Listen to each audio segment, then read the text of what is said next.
the way that I found you, and we'll just start. The way that I found you is so random, where I saw some TikTok that wasn't your account, but it was like some of you as kids, and then it was a swipe and you guys on college graduation. Yeah. Or high school graduation with your hats that said your college. And I saw Lafayette and I was like, wait, what? Because Lafayette's a small school. It's tiny. And it's such a big family school for me. So I was like, this feels really kismet, given that this is a topic that I feel so deeply passionately about and want to bring more attention to and want to really like spearhead change around. So I straight up just Googled your name and I was like, your name plus Instagram. I found your Instagram, confirmed that it was you on the fact of your profile picture, quite honestly, and your red hair. I'm pretty And then slid into your recognizable. DMs. And I was like, this feels like a kismet opportunity to have someone on to really talk about the impact that these tragedies are having on our youth, because I'm sure, I mean, you were too young to maybe think this, but I was, how old was I in 2012? Oh my God. 20? 23. 20, I was No, born 22. in 91. 21. I'm just guessing. I'm like, 'cause you why can't? When Yeah, you when I graduated. Oh, you're doing smart math. Okay, yeah. Wait, so then no, Like I hadn't even graduated. I was 20. I was 20. 20. And sorry that took so long. And that, like Sandy Hook for all of us watching, was clearly this has to be the thing that sparks change. Clearly, if we're losing these children, this has to be what causes laws to be fixed and for this to never happen again. And then as we've seen, that wasn't the case, unfortunately. Yeah. So I do feel like for us to then observe you guys as your class graduate high school really put things in perspective, I think, for a lot, and brought it back to like the forefront of conversation. Did you feel that way? Yeah, I think like kind of like thinking about it now and like honestly just like hearing like the outsider perspective, because obviously Right. like this has just been my life. Yeah. Like I think the fact that we were so young when it happened and now it's 12 years later and we're old enough to be able to talk about it and we still actually need to Totally. is kind of mind blowing. It's boggling. It's like, how is that? And I think like even like in our town, like Sandy Hook is small, Newtown's small, but like I think after it happened, like everyone had kind of the same thought of like this is gonna be like I hate saying this, but like one and done, right. you know, like we're gonna be like everything's gonna get signed, everything's gonna get passed. And then I was like, kind of like nothing happened. No, it was just thoughts and prayers. Yeah. So I want to start by obviously stating, I'm so incredibly sorry that this happened to you, because it's absolutely not fair. And it's why I do the work I do, so that hopefully it's not happening to more children, because so much was stripped from you, and that's absolutely just not fair to you at all, because it was out of your power. 2, I want to say thank you so much for coming on here. Of course. Because as I said to you beforehand, I know this can be emotional. I'm sure it can bring up a lot for you. If there's ever a point where you're like, I need to take a second or I don't want to talk about it, that is open and you're right to do so. If you're comfortable, I do want to go back and ask, what do you remember from that day? And do you have memories? Honestly, it's kind of funny. I guess not funny, but it's so normal for me now. Right. Like looking back, I have no memory of Really? any time before the shooting. Obviously, I was young, but you know, I still had a life and was doing things. And then I also have no memory of like that morning of the shooting, like going into school. We were supposed to be making gingerbread houses, because it was like nearing Christmas and break, so we were supposed to be making Christmas bread or gingerbread houses, and I have no memory of that. Like someone else had to tell me that, because I only start to remember things like as it started to happen. So like I think the first thing that I can remember is like the intercom We had, I think I remember hearing like some like kind of like banging, and then we had our principal came on the loudspeaker, and you know, you could hear her voice being like frantic, and was like, everyone like get to your safe spots like right now, like get there. And then I think was the worst part of it, honestly. Like, you could hear the bang and the phone drop and static. Oh my God. Which obviously, like, knowing what I know now, we can assume what happened. And then it was just like more like banging, like we didn't know what was happening. Right. I'm looking back now, like, I'm assuming my teachers had some type of idea. They like kind of barricaded us in like our cubby section with these like movable bookshelves, and were you know, reading us books, trying to keep us quiet and calm. I remember I was ironically kind of like always the therapist friend of our like group, and I had just started to meet people in that class because all of my friends from kindergarten had been separated into the other classrooms. So I had no one. I knew no one. And I remember having one of my friends on my lap because she was like scared and just like wanted someone. Comfort. And I remember like our teacher being like, she has to get off. Which, like, looking back now, I really understand why. But I also like can't imagine what our teachers were thinking. You know, and then we got like moved to the fire station that was down the street, told to put like our hands on the shoulders of the person in front of us, close our eyes, and we got walked down, and we were just like sitting in the fire station, and it was chaos, like absolute just like a whirlwind of people, like so many people, so much noise. I do remember that. Do you remember reuniting with your parents?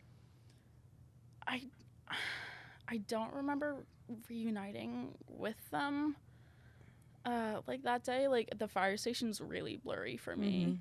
But I do remember like one of my clearest memories from there is we were like sitting in lines, you know, like by class line. Yep. And my parents were some of the like first parents there because I happen to live like really close to the school.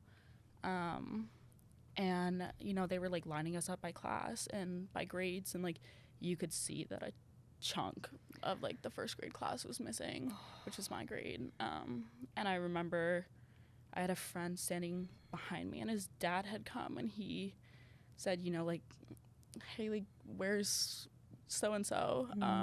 Like, we'll pick him up and we'll bring him home. And he was my best friend also. I'm so sorry. He's still someone that I like keep very, very close to me. And he was gone, which I think like that really like it didn't register at the time, but like as soon as then you like put the puzzle pieces together, like those things start to like stick out more and more. I'm really sorry. Yeah. And then, you know, I remember going home, my siblings like coming home. I remember my sister coming home crying. And were they in the same school? They were in different schools. My brother was in our like middle school. He was a 7th grader. And my sister was a 5th grader at our like Reed school in town. Okay. You famously did, or not famously, but you were interviewed by ABC. Was that day, that night, next day? That was like later in the evening. Okay. That same day. Have you rewatched that interview as an adult? Honestly, I try and stay as far away as I can from that. Yeah. We don't have to talk about it if you don't want to. No, I don't mind talking about it. I just like, I really like can't watch it. Like, I can't see myself, like being like that young and like not knowing and like going through that is just so crazy. But it's just like that interview was such a moment like frozen in time for me. And like I don't think I'd be able to like go back and watch it and like see myself and like know what I know now of like what that like little girl was going through. Well, I think that's what I was going to say. That's why I was curious if you watched it, because in preparation for this, I watched it. And just the minor detail of you missing your front teeth, all 4 of them, shows how young you are. Mm-hmm. And I think that's why that interview probably got so much attention at the time, and potentially still, is because it really reiterates what a little kid you were. Yeah. And as adults, we know, well, we don't know actually, but we have an idea of what you experience. We'll never actually know it. But to see how young you are and to know what just happened is gut-wrenching, quite honestly. And I would imagine it'd be really hard to see that version of yourself that little, having known what she had gone through. You know, we talk about our inner child, and seeing it, I think, would probably be very difficult. Did you understand, and I can't imagine you did, but did you understand the gravity of it all? Or like, when did you start to realize the intensity of what just happened?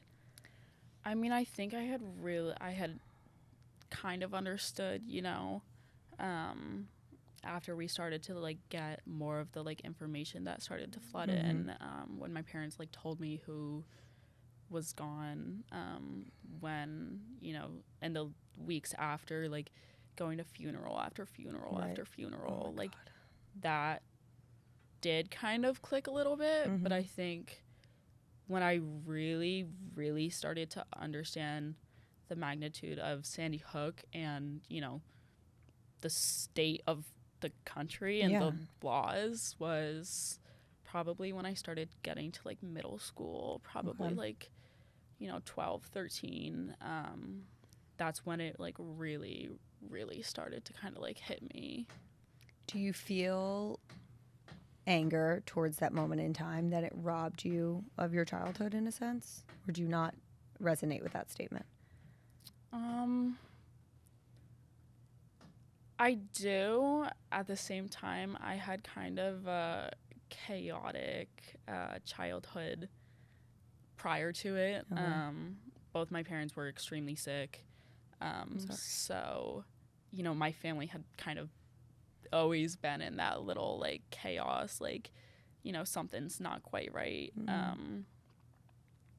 But I think now, as I've like gotten older and I've done a lot of work with like trying to reconnect myself to my like my childhood self, because I was completely disconnected from it. Like, I mean, like probably like 10 years, like I really like have no memory because I was just completely severed from it. So once I started to try and like reconnect with, you know, my younger self, like I just feel so sad, like, for her. Of course. Like, obviously it's just heartbreaking and it's like hard to wrap your head around even now, but you know, like, it was just like we had such a like normal town and like a normal life, and I had like the greatest friends ever, and like she just got them like ripped away. And then, you know, like when you just get nothing back, when you get thoughts and prayers and that's it, you know, that makes me angry. That's like just a knife in the back. Valid. Yeah. I think what you mentioned of, you know, this small town that it felt so out of nowhere, I do feel like that was part of the lasting impact it had around the country, because it felt so kind of like, this could be me. It could be anywhere. I almost equate it to the Highland Park 4th of July parade of like, well, of course, that could be my parade that I was at, you know, and that's really what it felt like from an outsider. That's like the scary reality, though. That is the horrifying reality of it really could be anyone. I want to talk about your mental health, if you're comfortable sharing, and what you're comfortable sharing. To start, how do you feel your mental health is today? Today, and honestly, within the past few weeks, this is probably the best that I felt in amazing years. Okay. So I'm actually like, I have to say I'm really proud of myself for all the work that I've put in. I've put in a lot of work over the past few months to get myself to the place that I am now. Well, I love to hear that. I would love if you're comfortable sharing what has helped you. Like if there are certain tangible things that you can point to, practices, any of those things. Obviously, like I swear by therapy. Same. I want to be a therapist. I saw that and Yeah. I love that, and I want to dive into that in a bit. Yeah, we will definitely. So obviously I swear by therapy. I've done multiple different types. I did EMDR just recently to really like try and like dive down and like unpack, you know, what was kind of like pulling me back. I've done groups. I have gotten really into the practice of, you know, grounding myself and keeping myself present because, you know, in the past, like I was just kind of on autopilot and I was like, you know, the analogy that I use is like a zombie. Yeah. So I've really gotten into like bringing myself back to my center. You know, even if it's just like breathing or taking the walk, acknowledging like what I'm feeling in the moment, and not like trying to like mask it or cover it. Like that has been a really big thing that I probably used to roll my eyes at it, but it works. It does. Yeah, even just like little mantras and you know, like I've gotten into the small things also, you know, keeping my music upbeat, even when I'm not feeling it, you know, making my home screen inspiring. Yeah, Like the little things make work. a difference. They really do. They add up. Was there a period of your life where you feel your mental health was the most negatively impacted by what happened? Honestly, like the last year, 2024 was a rough year for me. So definitely then, and then I think also like I started to really struggle with my mental health when I was probably, you know, like a 6th grader, 7th grader, 12, maybe 13. You know, I think that was like the first time when I thought like I really hate this shit. Sorry, I don't know if I can God, you can curse. I cursed. Okay, perfect. Oh, I'm actually shocked I haven't cursed yet. Don't worry. But that, I think like those 2 times, actually, I take that back. Freshman year also was a really hard time for me. Of high school? Yeah.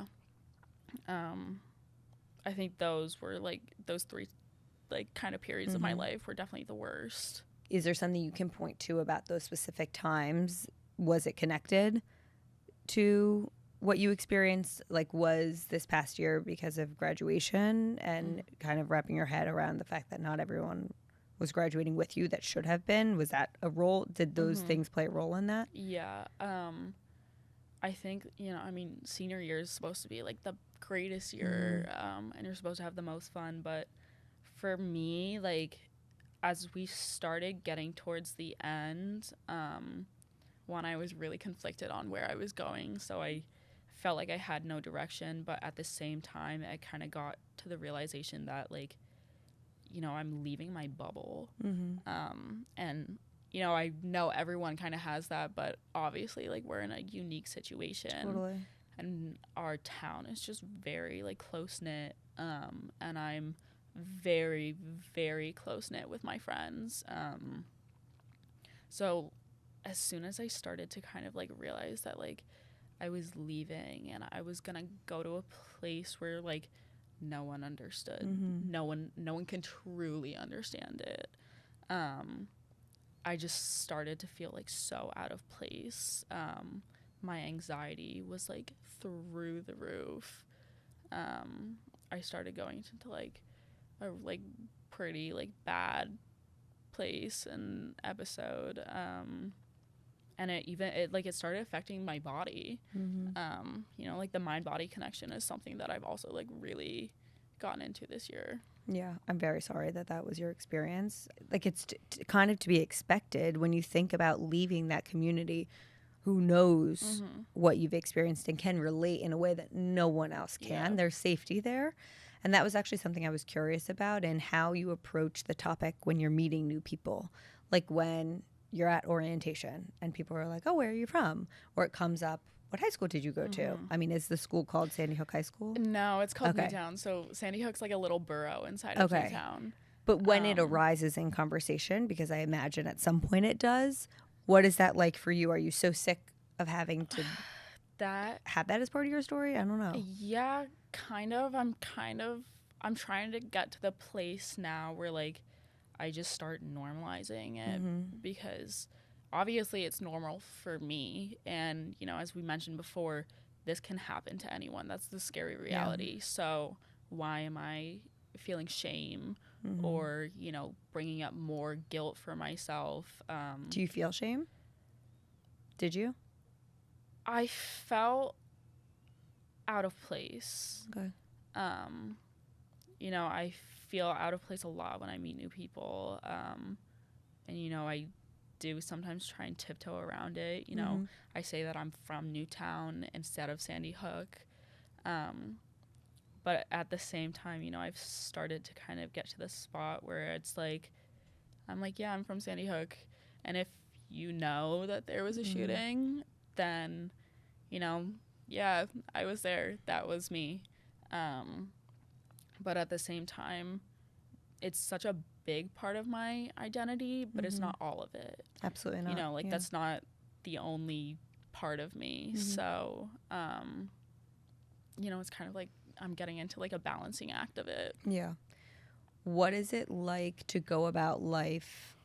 And I want to talk about moving forward and what we can do and all of those things. But in terms of your mental health, what does it feel like to continue to see this happening? I imagine it would be intensely triggering.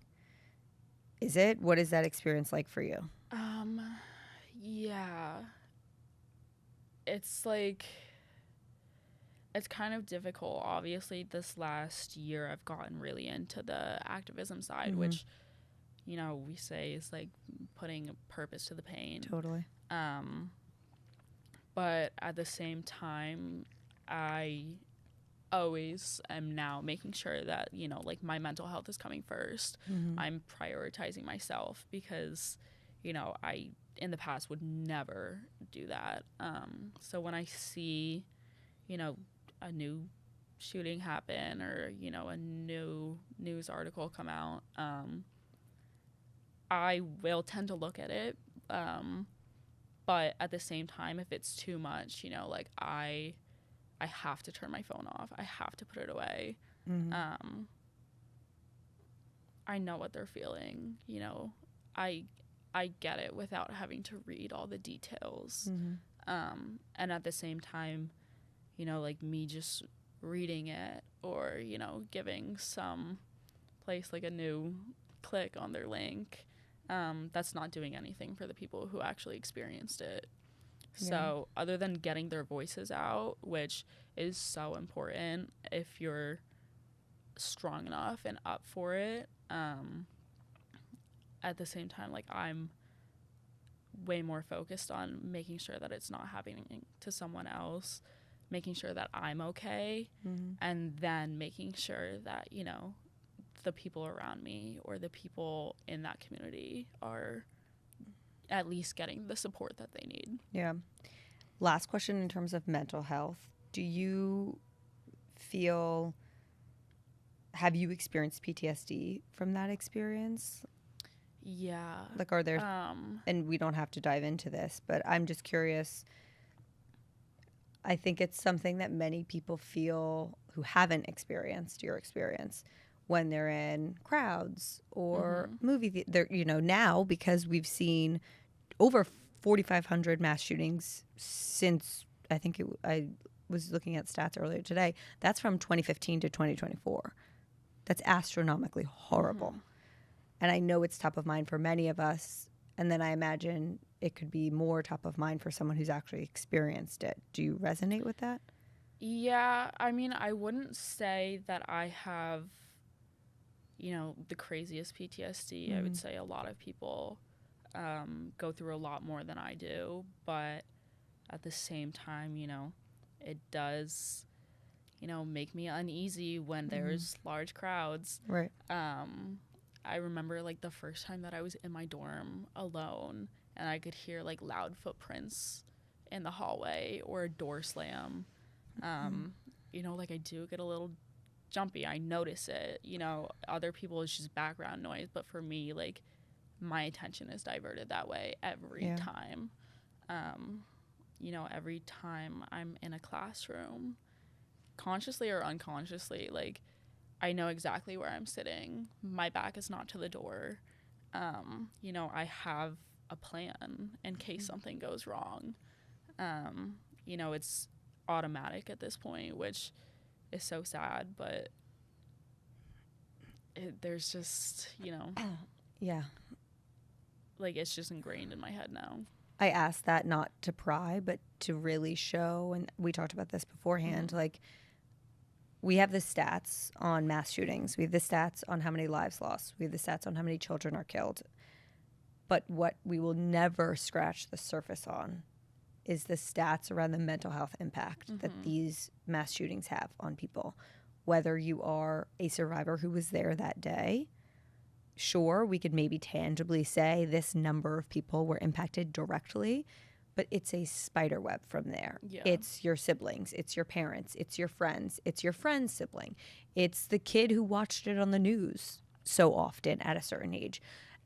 And I don't think we pay enough attention to that. Like that right there is, yes, you experience something horrific and it's so fucking unfair. And the lasting impact is still there for an obvious reason. And I want to get into like the moving forward aspect of things because it's something that I feel very passionately about and why I wanted to interview you. Like, what do you wish, if you had your greatest wish, the results of the next, because there will be a next, I hate to say it, mass shooting would be? I mean, I think the biggest thing that like we always talk about is these assault weapons. They're military grade and style weapons, and no average citizen needs that in their house. None. That is not for defense. That is for weaponized killing. So I think that would be like off the bat, like my first thing. Like those need bans. They do not need to be in your home. I think like moving on from that, background checks is just like such a simple mandatory. That's so easy. So easy. It's so easy. I mean, like we do it for so many other things, and then when it comes to this, which is something that should be, a no-brainer, everyone wants to throw a fit. So obviously that, and then like the mental health, really big. Not only mental health with the background checks, but having the resources in schools, making sure there's lasting help after an event. I know in Sandy Hook we had floods of people coming in to support us, but then it's after a little bit they all go back to their normal lives, which is understandable, but you're still stuck there saying I need help, and now I don't know how to get it, where to get it. So that, and just in general getting to people who need it before something bad happens, making it available for them, making it available for the siblings and the parents and the first responders. Totally. I have a very personal, close relationship with one of the first person who was on the scene at Sandy Hook, and they struggle. It's their job to keep it cool and collected, and keep everyone else around them safe. But at the end of the day, they're going home with it too. Right. And what they saw, they will never You can't unsee that. Especially at an older age. Seeing that with young kids is an image When I don't think you ever like, forget. automatically understand, right, you know, what this was. They understand the gravity of it. I want to touch quickly on the assault weapon aspect of things, just for anyone listening. And I will say this until I'm blue in the face. There was a federal ban on assault weapons from 1994 to 2004 that expired. It can be reinstated. There is no reason it should not be. If you are someone who's listening to this who is like, we need this, which I hope everyone is, I'm going to put in the show notes the petition on March 4th's website that we are trying to collect information of people who would support this bill, because that's what we're going to take to Congress and to representatives and say, look at how many people in your community, because we're asking for names, zip codes, you know, pledging, backing. Look at how many people want this. It's a nonpartisan issue. It should not be political. We are simply trying to save people's lives, specifically children. So all of that will be in the show notes, and I can speak to the organization at depth for anyone who wants to talk about it, because I feel very, very strongly about it. What are your emotions when you hear you have our thoughts and prayers? I mean, obviously I understand. What about from politicians? It depends on what you're doing. Right. So we met with, obviously, Vice President Harris over the summer. When you're meeting with someone who actually cares, who is actively working to do something, anything, I understand it. You know, whenever something horrible happens, it's just human nature to say I'm sorry.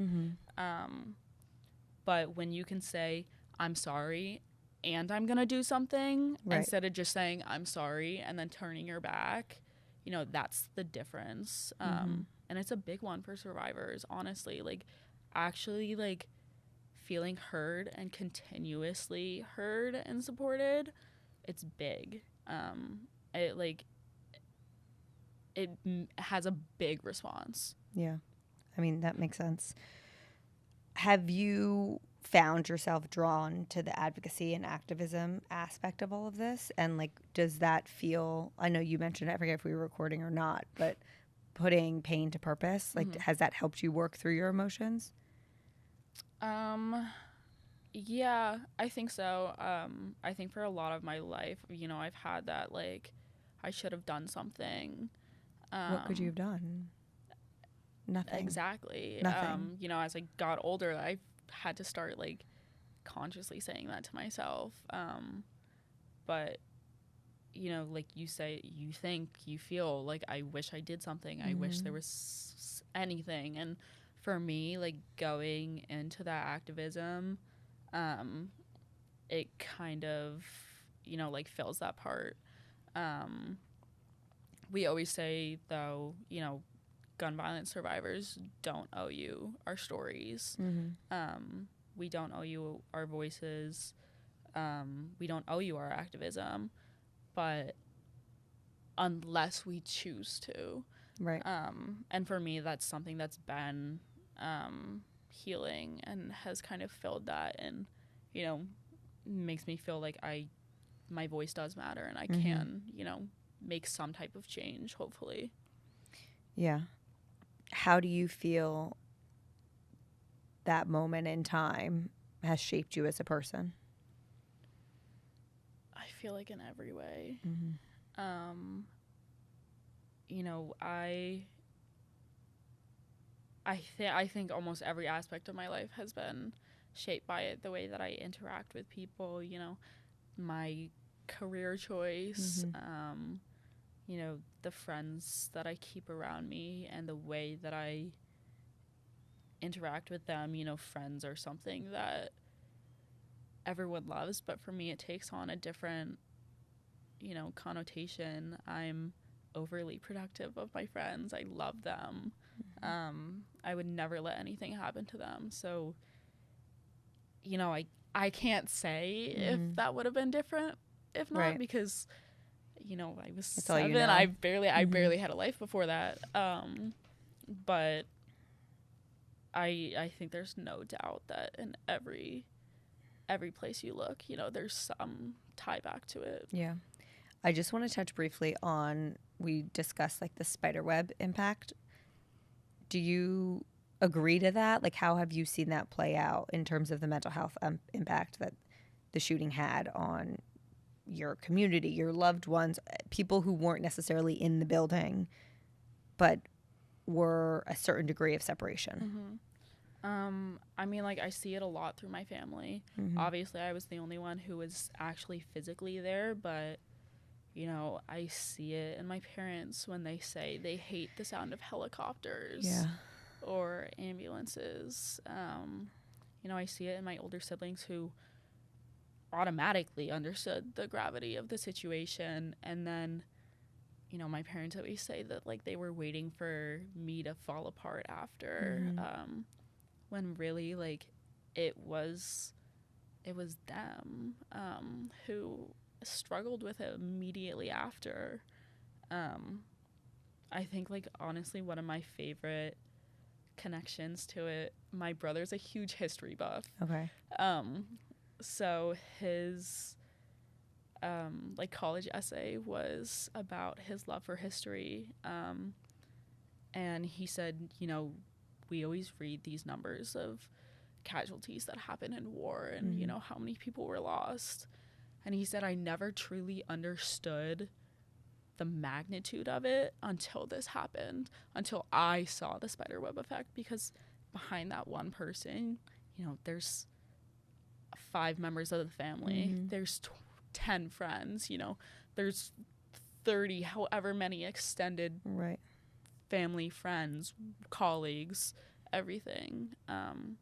So, like, and I think when you think about it like that, you know, everyone takes war seriously.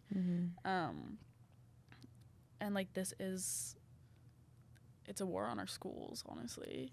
100%. So I think, like, the spider web, like, I've seen it my whole life. I've seen it with first responder friends. And, like, I do remember, like, my siblings and my parents, honestly, too, like, really being affected. I think I was probably the least affected almost immediately after, because I just could not conceptualize it.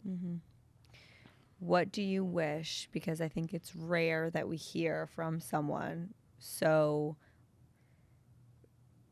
A, personal, but B, who's experienced this firsthand in such long form content. What do you wish people understood, or is there a message that you wish you could get out there? Like anything. It could be about your experience, it could be not about your experience.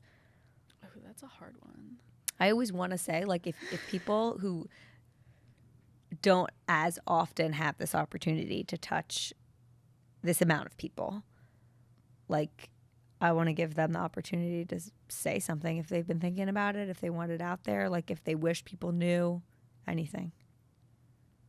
I mean, like, I guess this isn't necessarily, like, advocacy, but, like, I just always go back to, like, hug everyone a little tighter, love everyone a little harder, because it can happen to anyone, and it's a split second. So that's what I, like, really keep close, again, like, with my friends. Every time I leave them or every time I hang up a call, you know, I always say I love you. Because I never want to have that, like, I missed my chance. Like, the people is really, like, what I keep first. Well, thank you so much. This was incredibly vulnerable of you, and I really admire you and respect you for the strength that you have as a human, because you have experienced stuff that no child or person should ever have to experience. So thank you very much for coming on here. Thank you for having me. Of course.